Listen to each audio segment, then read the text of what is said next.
হরে কৃষ্ণ। আজকে আমি লীলা পুরুষোত্তম শ্রীকৃষ্ণ এই গ্রন্থটির বিষয়ে আরো কিছু বিস্তারিত ব্যাখ্যা দেব। কারণ যতই গ্রন্থটা না পাঠ করছি, ততই মানে কি বলবো, সত্যি কথা বলতে কি আমার এত ভালো লাগছে, মানে প্রতিবার নতুন, নতুন বিষয় শিখছি। জড়বাদী যত গ্রন্থ যদি কোনোবার পড়িও, মানে পড়ার পর পড়িও, তাও ভাল লাগে না। মানে মনে হয় যেন এগুলো কি? এসব কি পড়াচ্ছে? কি লেখাচ্ছে? এগুলো তো আমরা রাস্তাঘাটে রোজ প্রতিদিন দেখছি। তো সেগুলোই আবার লোকে লিখছে আর লোকে সেগুলো মজা করে পড়ছে, আনন্দ পাচ্ছে। তো ওগুলো আর ভাল লাগে না। মন তুড়ি হয়ে থাকে। কিন্তু লীলা পুরুষোত্তম শ্রীকৃষ্ণের ক্ষেত্রে এরকম কথা একমাত্র প্রযোজ্য হবে না। আমি যতবার এটা পড়ছি, যতবার পড়ছি, ততবারই যেন নতুন, নতুন লাগছে। এত আনন্দ পাই না পড়ে, মানে কি বলবো? এখনই যদি এত আনন্দ পাই, তাহলে যারা আচার্যরা আছে তারা কতটা সুন্দর আনন্দ পায়, কিভাবে রিলিজ করে। তাই বলব শ্রীকৃষ্ণের ব্যাপারে আরো অনেক কিছু। এই বইটার ব্যাপারে আমি কতবার পড়েছি, এই নিয়ে মনে হয় এটা ৩য় ভিডিও হতে চলেছে। কিন্তু যতই পড়ি না কেন, খুব ভালো লাগে পড়তে। এবং মনে হয় যেন যখন এই বইটা পড়ি, প্রত্যেকটা পাতায়, পাতায় এমনকি আমি সত্যি কথা বলতে কি, এটা আমি রেগুলার পড়ি না। মানে এরকম ভাবে পড়ি না যে পরপর পড়ে যাওয়া। আমি কি করি? র‍্যান্ডমলি পড়ি। মানে ধরুন আজকে একটু ইচ্ছা করলো, এই ১ম এই পাতাটা ঘুরলাম, নিয়ে পড়তে লাগলাম। এখানে ইচ্ছা করলো এই পাতাটা খুললাম, পড়তে লাগলাম। এরকমভাবে পড়ি এবং পড়ে এত সুন্দর অনুভূতি হয়, যেখান থেকেই পড়ি না কেন, খুব ভালো লাগে। এই বইটা আর চৈতন্য চরিতামৃত, ওফ! আমি ওই চৈতন্য চরিতামৃত আপাতত কিছু পড়ার বাদ আটকে রেখেছি। কারণ আগে আমি ভাগবত শেষ করব। ভাগবত যতক্ষণ না সম্পূর্ণ করছি, আমি চৈতন্য চরিতামৃতে হাত দেব না। প্রভুপাদ বলেছেন যে পরপর পড়তে। তাই আমি সেটাই করব। কিন্তু চৈতন্য চরিতামৃত না পড়েও এত সুন্দর, সুন্দর কাহিনী শুনেছি। জয় পতাকা স্বামী মহারাজ লিখেছেন, ভক্তিসাগর স্বামী মহারাজ লিখেছেন। আরো অনেক গুরুবর্গরা তাদের কাহিনী বলছেন। সেই কাহিনীগুলো শুনে, শুনে আমার মানে মন একদম উদ্বেলিত হয়ে উঠেছে যে কবে আমি সুযোগ পাবো চৈতন্য চরিতামৃত পড়ার। আমি শুধু অপেক্ষা করছি। মানে আমি ভাগবত পড়ছি, ভাগবতেও খুব মজা, খুব আনন্দ পাই। কিন্তু ভাগবতের থেকেও আমার মানে মনটা এখন চৈতন্য চরিতামৃতের দিকে বেশি ছুটছে। যে চৈতন্য মহাপ্রভু যখন প্র্যাকটিক্যালি দেখিয়েছিলেন কি লীলা, সেই লীলা আমি কি করে পাবো? এই বইটা দেখুন, আমি আর কি বলবো? তো এই বইটার সবথেকে বেস্ট হবে হচ্ছে যে র‍্যান্ডম একটা পেজ খুলে পড়তে থাকি। ধরুন আমি আ কোন পেজটা খুলবো? অকুরের বৃন্দাবনে গমন, রাসলীলার বর্ণনা, না এইগুলো পড়বো না। ধেনুকাসুর বধ, বিশ্বরূপ দর্শন, বিশ্বরূপ দর্শনটা পড়ি। এই ঘটনার পরে বাসুদেব তাদের কুলপুরোহিত গর্গমুনিকে জ্যোতিষ বিচারের মাধ্যমে কৃষ্ণের ভবিষ্যৎ গণনা করার জন্য নন্দ মহারাজের গৃহে পাঠালেন। গর্গমুনি ছিলেন একজন মহান ঋষি এবং কঠোর তপস্বী। তিনি ছিলেন যদুবংশীয় পুরোহিত। গর্গমুনিকে তার গৃহে আসতে দেখে নন্দ মহারাজ তৎক্ষণাৎ উঠে দাঁড়িয়ে করজোড়ে তাকে অভিবাদন করলেন এবং শ্রদ্ধাবনত চিত্তে প্রণতি জানালেন। ভগবানের থেকে অভিন্ন জ্ঞানে তিনি গর্গমুনিকে অভ্যর্থনা জানালেন। তিনি তাকে সুন্দর আসন উপবেশন করতে দিলেন এবং বিনীতভাবে তাকে বললেন, হে মুনিবর, আপনি পূর্ণ অর্থাৎ ভগবত ভক্তির প্রভাবে পূর্ণকাম। অতএব আপনার প্রীতির জন্য আমি যে কি করব তা বুঝতে পারছি না। হে ভগবান, আপনার মতো মহাজনেরা যে নিজের আশ্রম পরিত্যাগ করে অন্যত্র গমন করেন, তা কেবল আমার মতো দীনচিত্ত গৃহব্রত মানুষের মঙ্গল সাধনের জন্য। তাছাড়া আর অন্য কোনো কারণ নেই। প্রকৃতপক্ষে সাধু বা ব্রাহ্মণের গৃহস্থদের গৃহে যাওয়ার কোনো প্রয়োজন নেই। গৃহস্থরা সাধারণত বিষয়ে চিন্তাতেই মগ্ন থাকে। তাই পারমার্থিক বিষয়ে তাদের বিশেষ কোনো অনুরাগ দেখা যায় না। কেউ যদি প্রশ্ন করে, গৃহস্থরা তত্ত্বজ্ঞান লাভ করার জন্য সাধু বা ব্রাহ্মণের কাছে যান না কেন? তার উত্তরে বলা হয়েছে, গৃহস্থরা অত্যন্ত সংকীর্ণ চেতা। সাধারণত তারা মনে করে যে তাদের পারিবারিক কর্তব্যগুলিই হচ্ছে মুখ্য এবং আত্মজ্ঞান লাভ করার যে পন্থা সেটি হচ্ছে গৌণ। তাদের এই দুর্দশাগ্রস্ত অবস্থা থেকে উদ্ধার করার জন্য কৃপা পরবশ হয়েই কেবল সাধু এবং মহাত্মারা গৃহস্থদের গৃহে যান। নন্দ মহারাজ জানতেন যে গর্গমুনি ছিলেন জ্যোতিষশাস্ত্রে সর্বতোভাবে অভিজ্ঞ একজন মহামুনি। জ্যোতিষশাস্ত্রের দ্বারা অতীন্দ্রিয় বস্তু সম্বন্ধেও জ্ঞান লাভ করা যায়।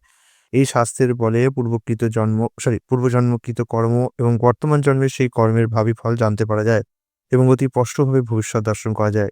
এই শাস্ত্রে গর্গমুনির গভীর পাণ্ডিত্য ছিল।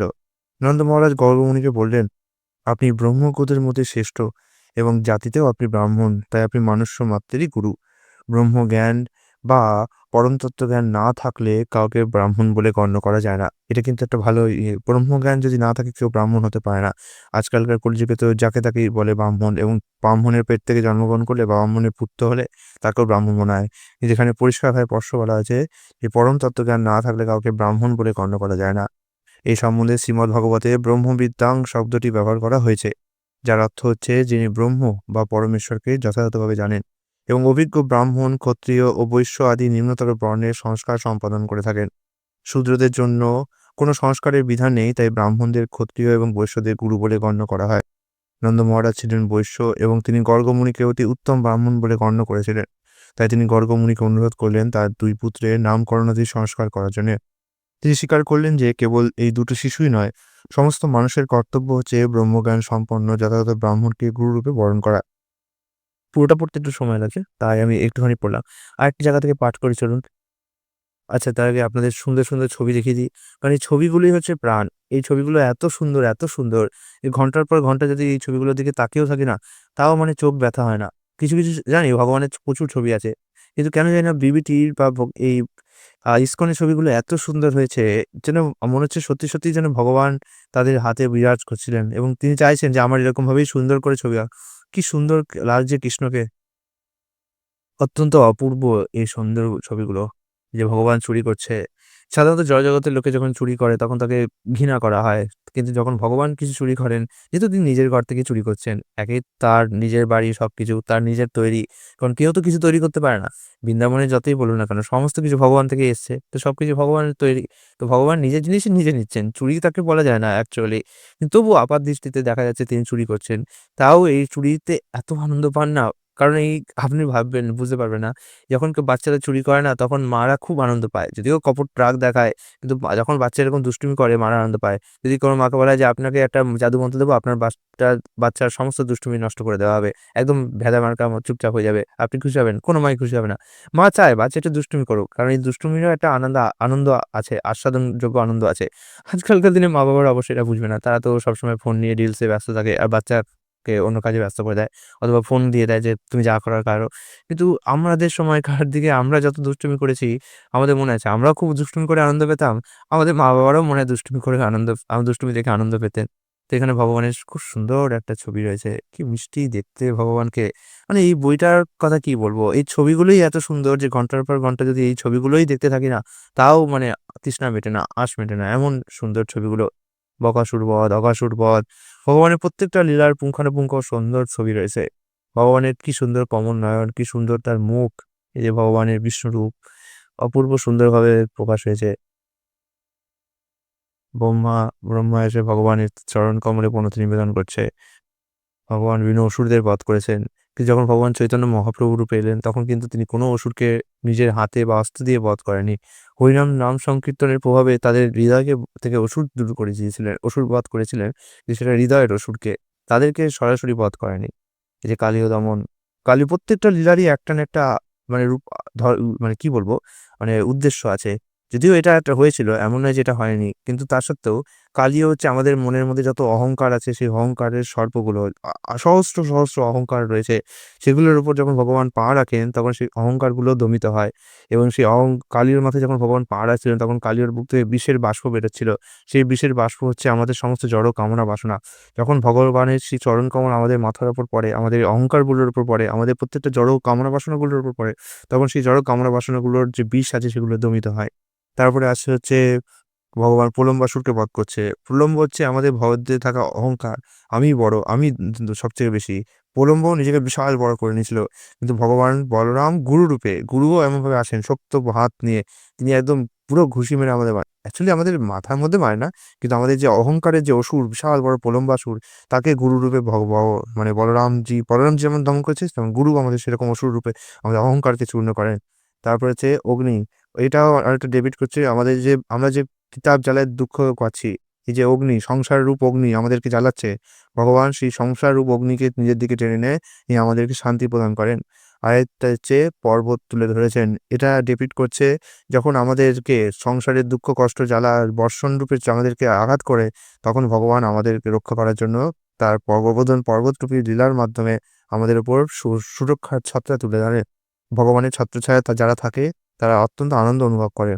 অন্যদিকে যে সমস্ত অসুররা আমাদেরকে কষ্ট দিচ্ছে, তারা ইন্দ্রিয়ের মধ্যে যতই জলবর্ষণ করুক না কেন, ভগবানের ছত্রছায়ায় যতক্ষণ না আমরা আছি, আমাদের সেগুলো কোনো কষ্ট দেয় না।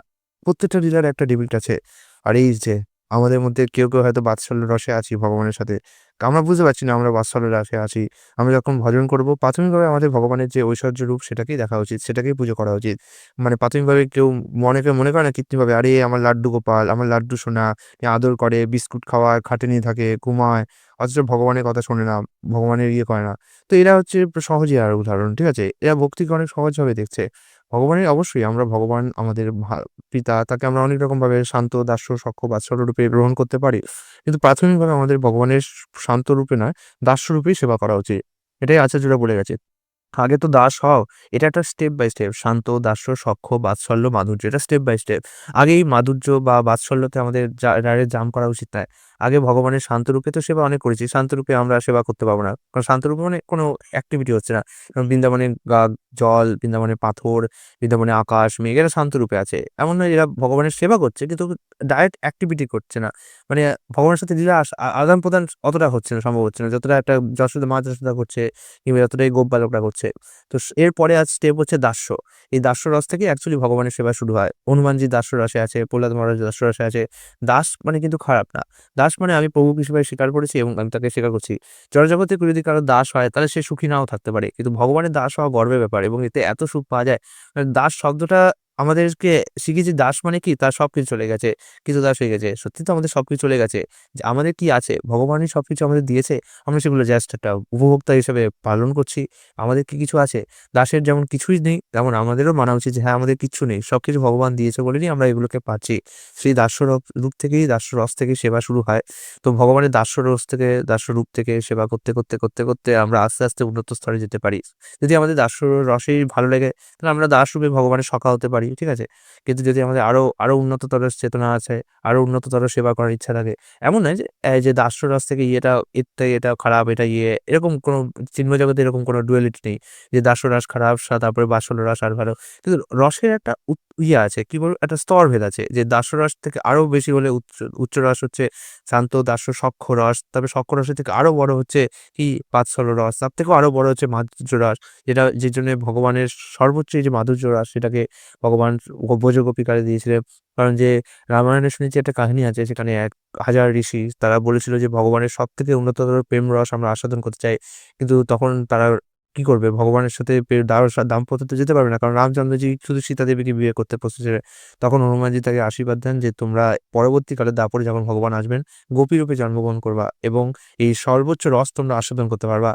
তো ভগবান তাদের ইচ্ছাক্রমেই কিন্তু এই সুযোগ তাদের দিয়েছেন। এমন নয় যে ভগবান মনে করলেন যাই একজনের বউকে নিয়ে আজকে আমি রাসলীলা করি।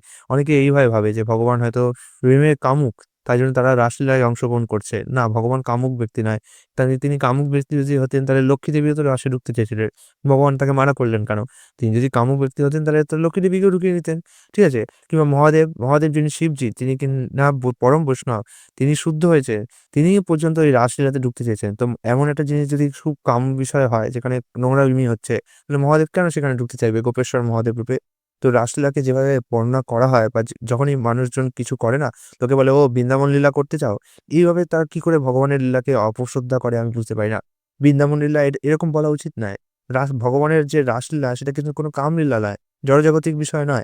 বা অনেকে বলে না যে, "ও রাসলীলা করছো?" তো এরকমভাবে বলা উচিত নয়। এটা কিন্তু ভগবানের চরণে একরকম অপরাধও হয়ে যায় আমাদের। এর চরণে ভগবানের সুন্দর ছবি রয়েছে। প্রত্যেকটা ছবিই আমি দেখাতে পারবো এখন। আর কি বলবো? তো সবথেকে সুন্দর ছবি তো আমার মতে কোনটা? যদি আমাকে বলতেই হয়, যদিও সব ছবি দিব্য, অত্যন্ত সুন্দর। কিন্তু তবুও কিছু কয়েকটা ছবি আছে যেগুলো দেখে না মানে মন প্রাণ একদম ভরে যায়। সে সেই ছবিটা কি? ও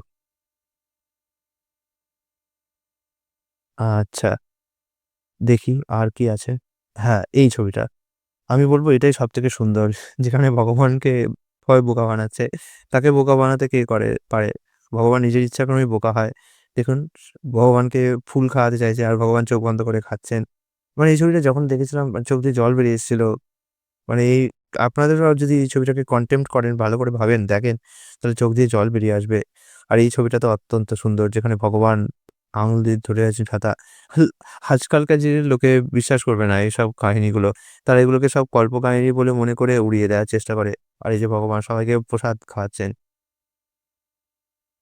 আবার একদিন এই বইটা নিয়ে আরো অনেক সুন্দর। এভাবে একটা কাজ করব।